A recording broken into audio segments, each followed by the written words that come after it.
ورحمۃ اللہ نحمد و نصلی علی رسول الکریم اما بعد فاعوذ باللہ من الشیطان الرجیم بسم اللہ الرحمن الرحیم وما ارسلناک الا رحمۃ للعالمین صدق اللہ العظیم وعلی رسولہ النبی الامین الکریم نحن علی ذالک لمن الشاہدین والشاکرین والحمد للہ رب العالمین۔ ایک مرتبہ پیغمبر اسلام محمد وسلم کی بارگاہ عقیدت میں درود و سلام پڑھیں۔ اللہم صلی علی سیدنا و مولانا محمد وبارک وسلم۔ صلاۃ و سلام علیک یا رسول اللہ یا نبی اللہ یا حبیب اللہ۔ الحمدللہ مدرسہ فیضان اعلیٰ حضرت کے جلوس نکلا ہے الحمدللہ، جس میں بانی ناظم اعلیٰ حافظ عاصم صاحب اور ہمارے کے تمام حضرات بچے شرکت فرمائے اس میں، اور اللہ تعالیٰ اس کو اپنی بارگاہ میں قبول فرمائے، علم سے بچیوں کو فیض یاب عطا فرمائے۔ ایک بار کہیں یا رسول اللہ،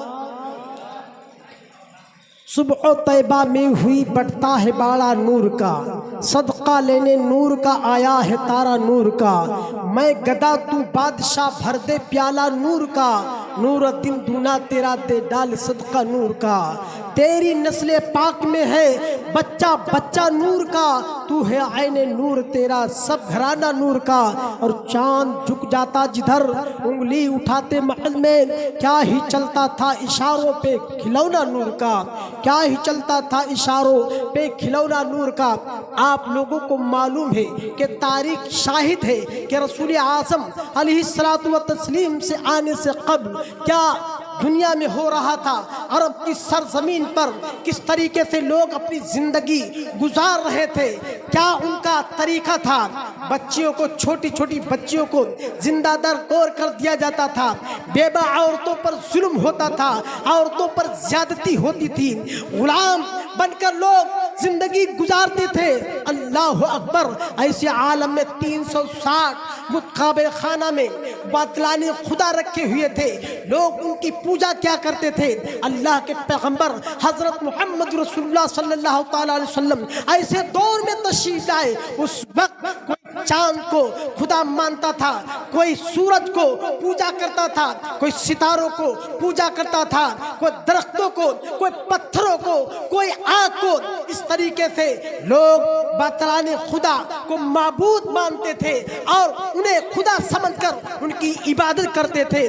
اللہ کے پیغمبر صلی اللہ تعالی علیہ وسلم ایسے عالم میں آئے، کوئی انصاف دلانے والا نہ تھا، کوئی حق جو ہے ایک دوسرے کو دلانے والا نہ تھا، بچیوں پر زیادتی، عورتوں پر زیادتی، غریبوں پر زیادتی، ظلم و زیادتی ہو رہا تھا۔ اس طریقے سے اللہ کے پیغمبر علیہ الصلوۃ والتسلیم جب آئے تو معلوم یہ ہوا، جب عرب کی سرزمین پر اللہ کے رسول صلی اللہ علیہ وسلم کی ولادت و سعادت ہوئی تو حضرت حلیمہ رضی اللہ تعالی عنہ آئی اور قافلہ لے کر، قافلہ دیگر گاؤں سے آیا اور تمام بچوں کو دائیوں نے لیا۔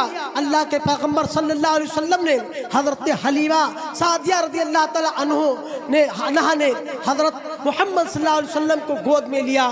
ذرا غور و فکر کیجئے، ذرا سوچئے، حضرت سعدیہ رضی اللہ تعالی عنہ کتنی خوش نصیب ہے جو اللہ کے پیغمبر محمد رسول اللہ صلی اللہ علیہ وسلم حضرت سعدیہ کے گود میں تشریف فرما ہے۔ اللہ اکبر۔ اسی لیے غور کیجئے، اللہ کے پیغمبر صلی اللہ علیہ وسلم جب دنیا میں آئے تو خوشحالی ہوئی، آب و گیر دنیا عالم میں خوشحالی ہوئی، بارشیں ہوئیں، سبزہ اگے، اور جن اور پرند انسان نے خوشیاں منائی۔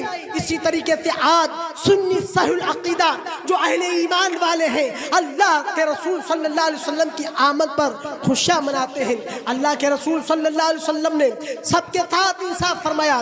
عرب کی صاحب نے سنا ہوگا، عرب کی سرزمین پر ایک اونٹنی بگڑ گئی تھی، لوگوں کو کاٹنے کے لیے دوڑ رہی تھی۔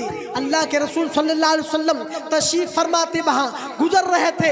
اللہ اکبر، سرکار اس اونٹنی کے پاس پہنچے تو لوگوں نے منع کیا کہ یا رسول اللہ یہ اونٹنی بگڑ گئی، اس کے پاس مت جائیے۔ پیغمبر اسلام صلی اللہ علیہ وسلم نے فرمایا کہ نہیں، مجھے ساری مخلوق جانتی ہے کہ میں آخری نبی، خاتم الانبیاء، سید المرسلین، اللہ کا پیغمبر ہوں۔ سبحان اللہ۔ اور جب اللہ کے رسول اس اونٹنی کے پاس پہنچنے کے بعد اس اونٹنی نے آپ کے قدموں میں سر رکھ دیا۔ ذرا غور کیجئے، سر رکھ دیا۔ سر رکھنے کے بعد لوگوں نے دیکھا کہ یہ تو سجدہ کر رہی ہے، سجدہ کر رہی ہے، ایک جانور سجدہ کر رہا ہے۔ لوگ پہنچے رسول اعظم صلی اللہ علیہ وسلم کی بارگاہ میں اور عرض کی یا رسول اللہ، جب ایک جانور آپ کو سجدہ کر رہا ہے تو میرا زیادہ ہمیں حق ہے کہ ہم آپ کو سجدہ کریں۔ تو اللہ کے پیغمبر علیہ الصلوۃ والتسلیم نے فرمایا کہ اللہ کے سوا کسی کو سجدہ کرنے کا حکم نہیں ہے۔ اگر سجدہ کرنے کا حکم ہوتا تو عورتوں کو حکم ہوتا کہ وہ اپنے شوہروں کو سجدہ کریں۔ پتہ یہ چلا ہے یہ پیشانی جھکے تو ایک اللہ کی بارگاہ میں جھکے، یہ پیشانی جھکے تو رب کی بارگاہ میں جھکے۔ اسی لیے درگاہوں پہ جانے والوں کان کھول کر سن لو، جو درگاہ پہ جاتے ہیں وہ سجدہ نہیں کرنا چاہیے، سر نہیں رکھنا چاہیے۔ سجدہ تعظیمی بھی حرام ہے اور سجدہ حقیقی شرک ہے۔ لہذا درگاہوں پر پہنچنے والوں، درگاہوں پہ جانے والوں، درگاہوں کی حاضری لگانے والوں، یہ بھی کان کھول کر سن لو۔ بہت ادب کے دائرے میں، درگاہ پہ ادب کے دائرے میں دور کھڑے ہو کر حضرت مستان میاں کی چاہے درگاہ ہو، چاہے اعلیٰ حضرت کی ہو، چاہے نظام الدین اولیاء کی ہو، چاہے بابا فرید الدین گنج شکر کی ہو، چاہے خواجہ کریم نبات کی ہو، چاہے مخدوم سمنانی کو ہو، ہندوستان میں جہاں جہاں بھی درگاہ ہیں، درگاہ پہ جاؤ تو تمام اس بات کا خیال رکھو، درگاہوں پہ سجدہ نہ کرو، سر کو نہ جھکاؤ، بلکہ کھڑے ہو کر دور سے فاتحہ پڑھو اور ان کے وسیلے سے دعا کرو۔ تمام مومنین مومنات کے لیے، عالم اسلام کے لیے، تمام لوگوں کے لیے دعائیں خیر کرو۔